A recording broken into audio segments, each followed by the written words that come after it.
Today we're going to do two recipes at the same time. They have the same name, the same base ingredients, wildly different flavor profiles. And I think you're really going to enjoy having both of them on the shelf. Welcome to Grow and Preserve. I'm Carter and I'm so glad you're here today. We're going to do Picadillo. Now, if you're familiar with Picadillo, there are a couple of different main strains of Picadillo and then lots and lots of offshoots from those. There's the Mexican version and there's the Cuban version. So here's the Mexican version. We have potatoes in here. Here's the Cuban version. We have a couple of crazy sounding secret ingredients in here that just work together so beautifully, I cannot even tell you. So one of these versions has an ingredient that I don't like, have never liked, choose not to eat whenever humanly possible. I don't like the taste, the texture, the smell. I don't like any of it. It's fantastic. So I almost didn't make that version because I didn't think I was going to be able to get a reliable taste test on something I don't like so much. It turned out to be my favorite one of the two. So stick with me and let's see which one it's going to be. We are going to make Mexican version of Picadillo and the Cuban version of Picadillo. All right, let's go. All right, we're ready. Let me start by saying that these are my recipes. The U.S. government has not tested these recipes. However, they do follow safe canning guidelines put out by the USDA. So do with that what you will. Do it, don't do it, up to you completely. Now, let's talk about how I got ready. If I'm going to do a split canner load, there could be a whole lot going on. I have a lot of ingredients here. So we're going to start with preparing all of the ingredients. And you can see I did this last night after dinner. I chopped my peppers. I chopped and then sauteed my onions. I sauteed and crumbled all the ground beef we're going to need today. I chopped and soaked in some water to help get rid of the starch, the potatoes we're going to need today. So doing all of that ahead of time, particularly when you're trying to manage two recipes at one time, is just a lifesaver. At least it is for me. So I think you'll find it much easier if you do it that way too.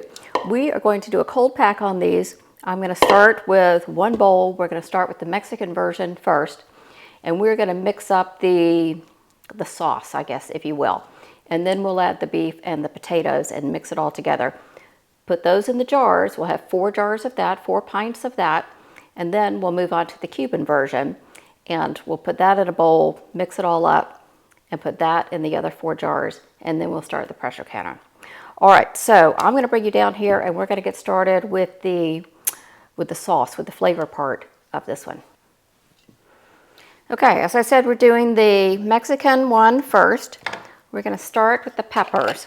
I'm going to write these ingredients down for you below. I'll do them first as the recipes as a whole, everything you'll need to do exactly what I'm doing today, and then I'll break it out recipe by recipe. So you can do a whole canner load of the Mexican version if you'd rather, or a whole canner load of the Cuban version if you'd rather. Right here, I have 2 hot peppers, and because of the way it shook out, about 1/3 of a large green pepper. Now the other 2/3 of that large green pepper is in the Cuban version, so we're not wasting anything here. I also have, this was a cup of diced onion that I sauteed in the leftover fat from the meat last night.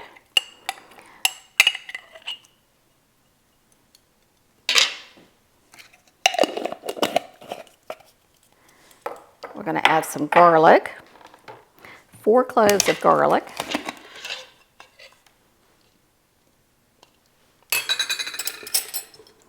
Again, I have this crazy thing from Costco, but look how much progress I'm making on this. I think I'm eventually going to get through this container. So I'm just doing 2 heaping teaspoons. That would be 4 cloves of garlic. Let's get our tomatoes in. Now, if you have home canned diced tomatoes, that's fine. If you still have fresh tomatoes out of your garden, that's wonderful too. Okay, so I have 2 pints of tomatoes. I'm going to drain these, and if we need the juice from these tomatoes, we'll have it. But I don't necessarily want this recipe to end up soupy. So we will see how much liquid we have once we get them in the jars. Okay, there's one. Come on, out of there.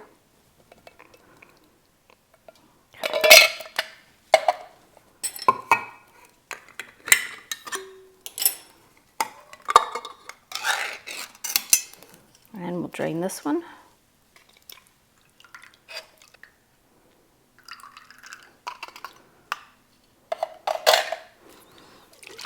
All right, 2 cans or 2 pints of diced tomatoes, drained, reserving the liquid.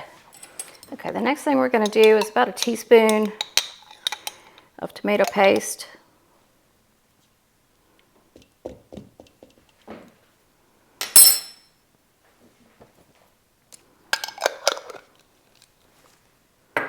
And I'm going to want some better than bouillon. I'm going to do a tablespoon of better than bouillon, and it can be a heaping tablespoon. Now, I will tell you, you can use whatever bouillon you have, but you'll want to taste it as you start to wrap up, as we get everything mixed together, because the salt level that I'm using for me works well with better than bouillon, but I don't know about your bouillon cubes that you may be using. So I'm going to call that, even though it's on a teaspoon, we're going to call that a nice tablespoon. And I have to get it off my finger.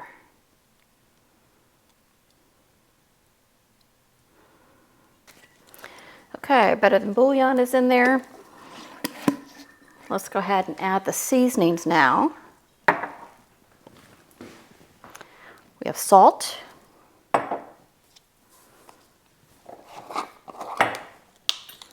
I'm going to add 1 teaspoon for starters, and then we'll taste this as it goes along. I think my favorite kind of sweet spot here is going to be about 1.5 teaspoons, but I would say you're probably going to be anywhere between 1 and 2 teaspoons. Do a teaspoon of black pepper.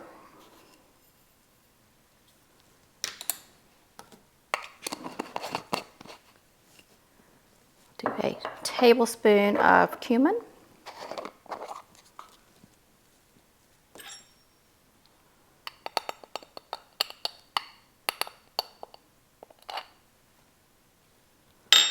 And 2 teaspoons of coriander.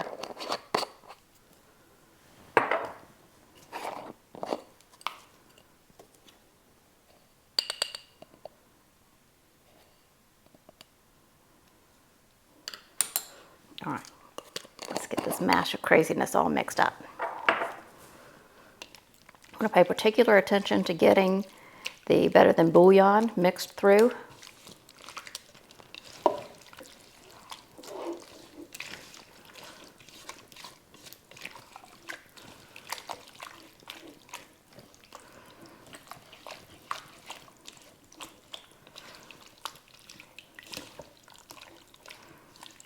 So let's talk about how this is normally served. Probably the most common way is simply on top of some white rice, maybe some beans on the side. I would serve it on cauliflower rice, but then that's just me. Another way it is often done is as a soup or a stew. So you take the jar out and you add a little bit of beef broth to it and turn it into a hearty soup or stew for a couple of people. Okay, I'm going to add ground beef now. So this is all mixed together. That's all the flavor. Now we're going to add our 2 base ingredients, ground beef and potatoes. And I need 4 cups of this. So 4 solid cups in this dish. There's 1,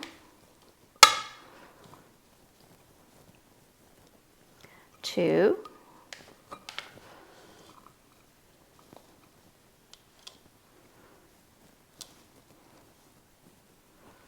3,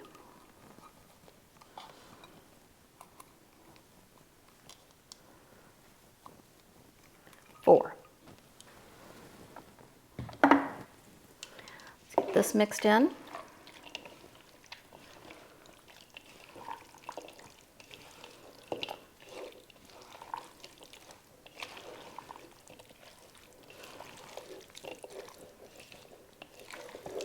All right, at this point, I want to go ahead and add the cilantro.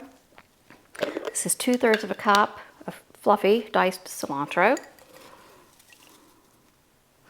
Okay, 2/3 of a cup of cilantro. I think I had about a cup's worth in there, so I'm going to just reserve that. Get this mixed up.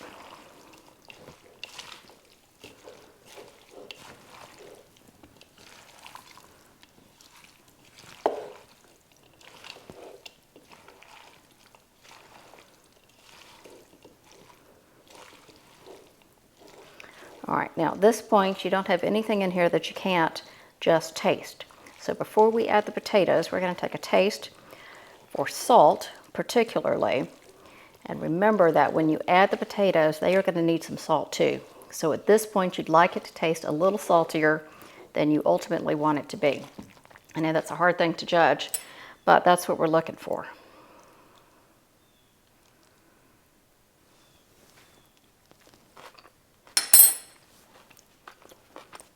Oh, it's delicious. Even cold, it's absolutely delicious. I'm going to add another 1/2 teaspoon of salt. I've done this a couple times now, and that's where I end up every time. So that was 1½ total teaspoons of salt for my liking with my better than bouillon. All right, next thing we're going to do is add the potatoes, and then we'll put it into jars, and it can sit and wait for the next version. All right. So I diced up my potatoes, and they have been sitting in the fridge in some water to help get some of the starch out of them. I have more than I need here, but I got a little carried away. I want 2 cups. I'm not going to bring the water with me. I want two packed cups. And I am using a gold potato. These are Yukon Gold potatoes because they're kind of less starchy. I don't want a lot of potato starch swimming around in there. But use the potatoes that you have. Use the potatoes that you like. So these are just peeled and diced.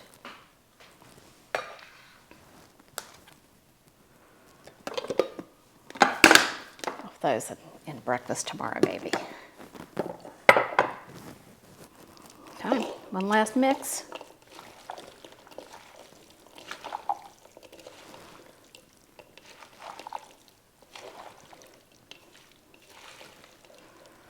So I served this the other night. I'll show you some pictures of it. I didn't have the camera in the kitchen with me, but I did take some pictures with my cell phone. I served it a couple of different ways. One, stuffed in some poblano peppers, small poblano peppers, the last ones to come out of the garden. And then I made a chimichanga out of it because there is a restaurant in Atlanta called Jalisco. My father's favorite, I need a towel, my father's favorite Mexican restaurant of all time. It's a little dive, it's a little hole in the wall, and it's so good.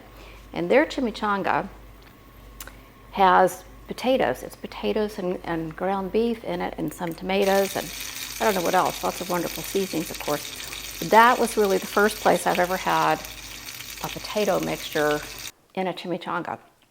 Maybe that's totally normal, and you know, this was my only experience with it, but it was fantastic. And so as soon as I tasted this, I thought, okay, that is clearly what we have to do. And I tell you, it was terrific. My husband loved it. I loved it. It was great. I'll put up some pictures of that as we go. Now, I have 4 jars that I have prepared. They're clean. They're cold. We're loading cold. My canner is cold. It's not on yet. So let's get this loaded up. I do have some extra tomato liquid, as you'll recall, in the event that we need it.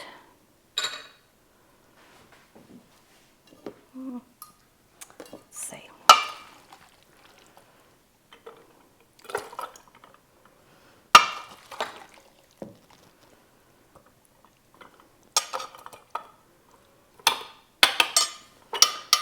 we're going to do, I have to push that down, we're going to do a generous 1-inch headspace. And when I say generous, I mean 1 1/8 to 1 1/4 inch of headspace. The meat will continue to release a little bit of liquid. It's cooked, but it's not like cooked. Does that make any sense?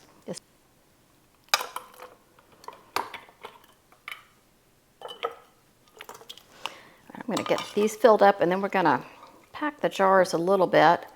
Make sure we get them as full as we want them to be so that we can get our headspace right.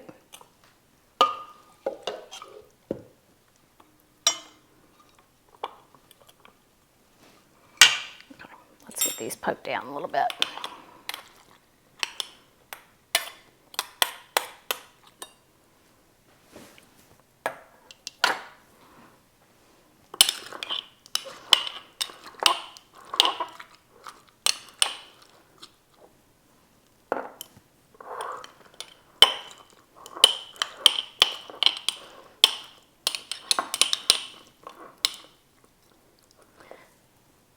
You can see the amount of liquid in there that's coming out already. So we may want to add a little when we get these finally packed, but I did not find it terribly necessary. All right, let's fill these up.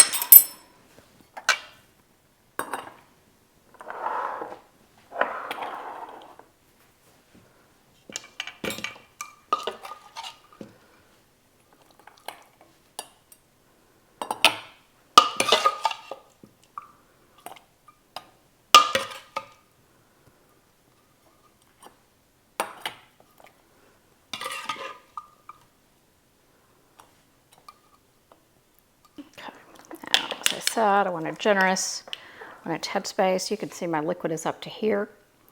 If you want to top it off a little bit with the tomato juice from the canned tomatoes, feel free to do that.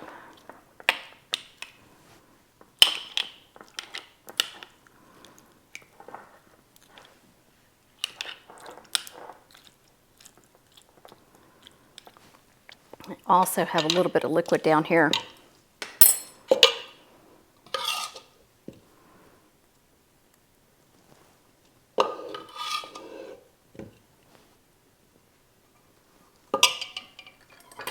I'll take just a touch of liquid added to this one. You can see it's a little lower than it needs to be.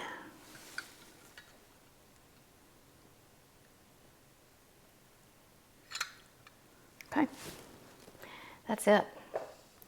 We are going to wipe these up really well. Let me show you how much I have left. Really, very little. So if you want to eat this, which I highly recommend, make sure you cook it all the way through because clearly the potatoes are raw.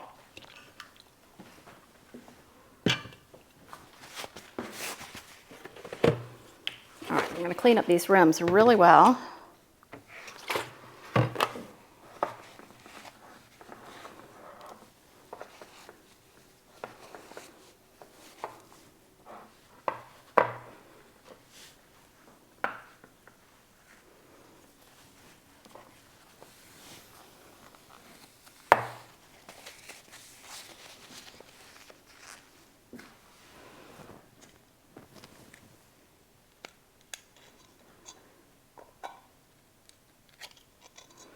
Remember, if you need some lids, my link to 4 jars lids is always going to be down below the video. There's a code in there, Carter 10, that gets you 10% off.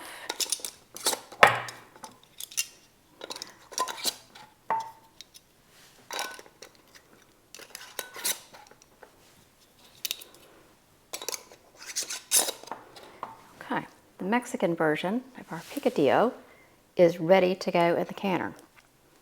So we're just going to set that aside. We'll load them all in the canner when we get the next one done. All right, let's get on to the Cuban version. Now, this is the one that has a couple of crazy ingredients that I think are unexpected, one of which I do not like at all. So we're going to go ahead and start with that one. Just get it out of the way. That's not it. Here we go. Olives. Diced olives. I don't like olives at all. Never have, never will. Just don't like them. And when you go to taste this for seasoning raw, I still didn't like the olives. But I processed this, and something about it just kind of, they almost kind of melt away. The texture becomes, it just kind of blends in with everything else. And you get the saltiness, which is fantastic because it balances the next crazy ingredient, which is raisins. These are chopped up, diced raisins. And I know I'm probably losing you right now, but trust me on this one because I did not think I was going to like anything with olives in it. And this one is my favorite of the two. Now I'll go ahead and give you the spoiler here. David prefers the other one, which is kind of funny. But he prefers the other one. I love this one. I absolutely love it. And then remember the bell pepper that we used before? We used 1/3 of a large bell pepper diced in the Mexican version. I'm going to use the other 2/3 of that bell pepper in this one. If you're like me, you have a ton of green peppers that have just come out of the garden. All right, now let's go ahead and get the rest of our seasonings in. I'm going to do garlic, 8 cloves of garlic. Again, I'm using this crazy chopped up garlic, so I'm going to use about 4 heaping spoonsful of this and call that 8 cloves.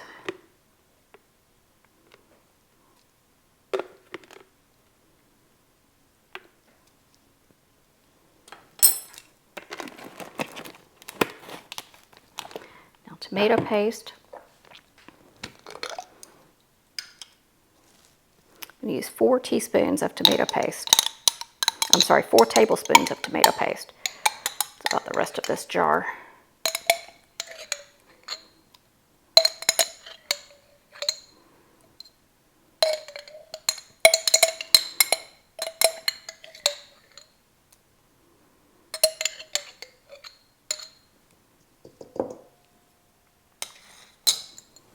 All right, then our tomatoes this time, we're using a 28-ounce can of crushed tomatoes. Use a couple of pints of home crushed tomatoes if that's what you have. Use canned. It does not matter either way. You can see what we have now. Strange looking concoction, isn't it? Just gonna have to trust me on this one.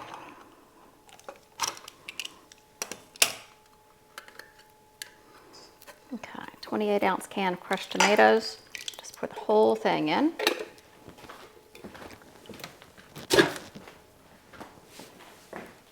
Stir this up a little bit, get it moving.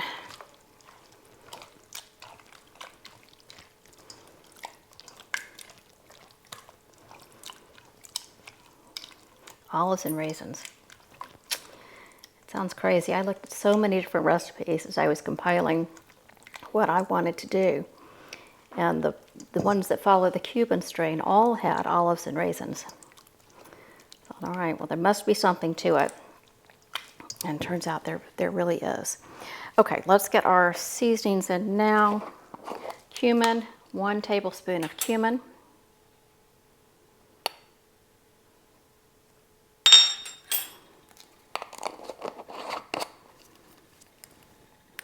Two teaspoons of salt. Any non-iodized salt. I just use, this is I think Redmond's real salt. 2 teaspoons. 1 teaspoon of black pepper.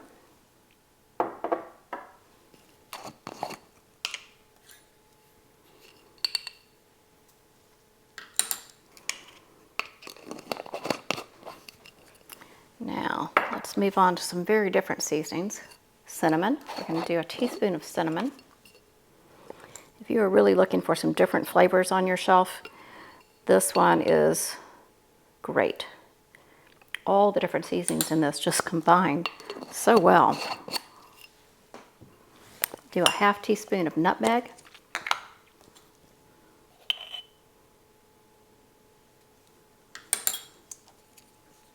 And a half a teaspoon of ground cloves.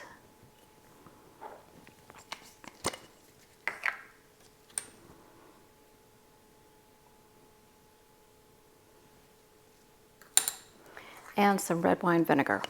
2 tablespoons of red wine vinegar.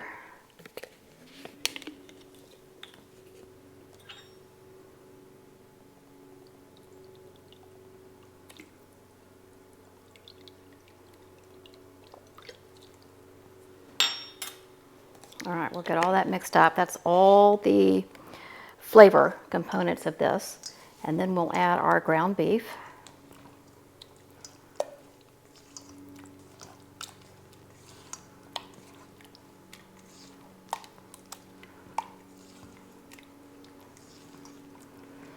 As I said, once we get the ground beef in here, you can taste it for salt. Just know that if you are not a fan of olives, you may still not like the taste of the olive until it gets pressure canned.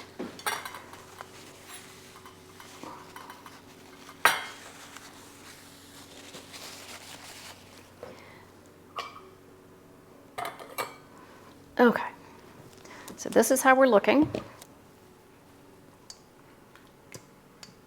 You can see the raisins, see the olives, see the peppers. Onions, I did not get the onions in here. All right, same 1 cup of diced onions, and we're just gonna lightly brown them in the fat from the meat that we made. Get the onions in here. Again, these recipes are written out for you below.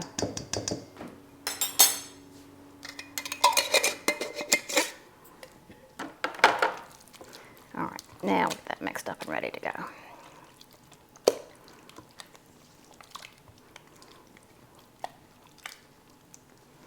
So just a dice on the onion. I was using my new food processor, and I did a dice, and I thought, okay, what happens if I throw the rest of the onion into the bowl with a little swirly thing? And like 4.5 seconds later, it was practically liquefied. So I mixed up the two, but just a regular normal dice is just fine. Ground beef, just pack it in there firmly. A quick note on the ground beef. As I mentioned, we're looking for a total of 8.5 to 9 cups to do these 2 recipes. It's going to vary a little bit how much you get out of your ground beef depending on the lean protein to fat ratio that you choose. If you start with a 70-30 ground beef, it's going to take more packages of ground beef, more poundage of ground beef to get to 8.5 to 9 cups than it will if you start with a 93-7. So it does not matter how you choose to get there. The goal is 8.5 to 9 cups. So if you want to start with 70-30 and just use a little bit more to start, that's absolutely fine.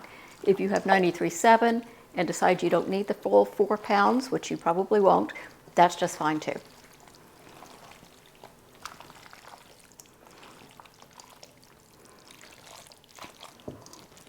I want to get all my meat covered in the flavor so that as it continues to cook in the pressure canner, it will essentially be marinating in flavor the entire time.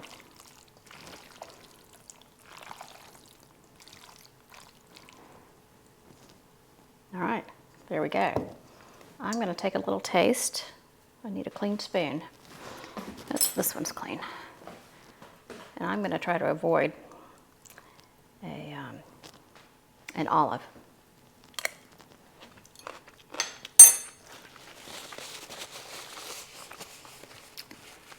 It's really tasty, but I'm going to tell you, it tastes a whole lot different once it's been processed. A whole lot different. Okay, let's get that in. Ooh, it's really good though. I'm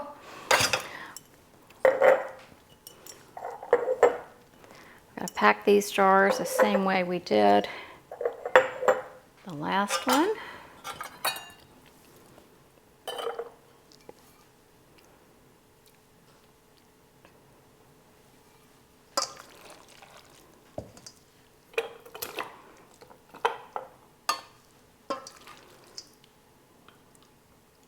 We're going to process these for 75 minutes in the canner at the appropriate pounds of pressure for your elevation. I'm going to use the press to electric canner.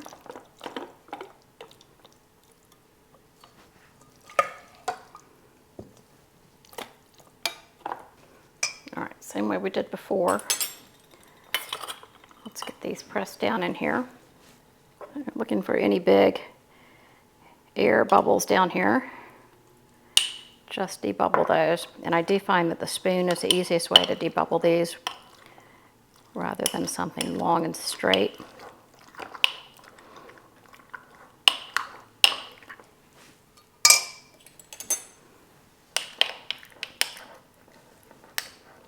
Going for a generous 1-inch headspace.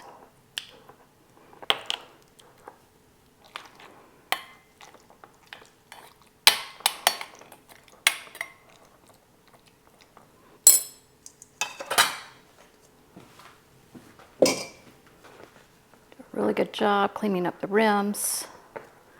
Lots of little bits, garlic, onion, little dices of raisin.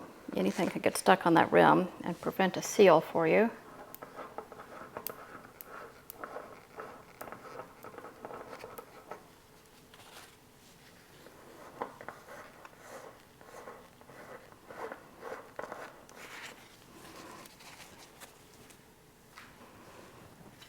We'll move into what we had last night, which was our actually second night to have the the Cuban version. First night we had it, we just had it in a bowl with a spoon. I thought it was fantastic. So last night I made it into kind of empanadas. I didn't make a dough or anything. It would be fantastic if you had like a crescent roll dough or something like that to use as your empanada dough. If you are industrious enough to make your own empanada dough, that would be absolutely wonderful. And then I made a little bit of cauliflower rice, and so we could try it that way as well. And when these come out of the canner, I'll show you the taste test on that one.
All right, so this is the one that we had a few nights ago.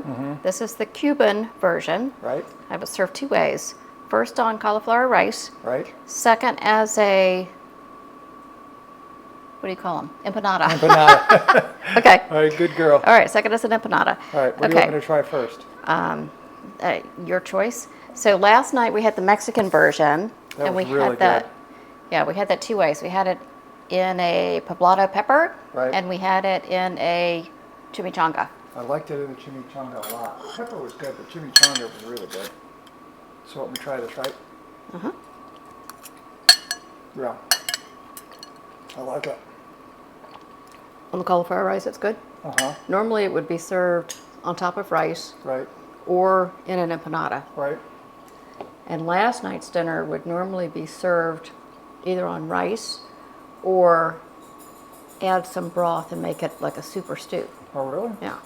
I like it better when it's like fried in one of these things. Believe it or not. Shocking. Oh, it's Oh. really good. That is really good. That's really good? Oh, yeah. Okay. All right, hang on, I'll get there. You're going to have to decide. It's amazing I still don't weigh 300 pounds after my wife cooks all this great food. I'm working on it, babe. You're working on it? Working on it. You're going to have to pick a favorite between this one and the Mexican version. Oh, Mexican version. That's your favorite? Yeah. Okay. But this one's really good too, so I wouldn't complain about either one. Really good. I think this one's my favorite. It's really good. And I hate olives with a passion. Yeah, they're in there. I know they're in there. I'm trying to ignore it, but you can't taste them. It all blends together with the raisins. Really, really good. It is good, I have to admit.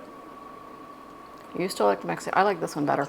I like them this. both. They're I like the both good. salty and sweet. What do you like better about the Mexican version? I don't know. It's just this has a little different taste to it, which I like. Maybe I'm just more used to the Mexican version. Another way this one would be fantastic, it's messy, is on some fried plantains Oh yeah. or on maybe some roasted sweet potatoes or something Oh yeah. because of the sweet. Yep. Yeah, really good. All right, 2 winners here. Love it. Very good. Thanks, babe.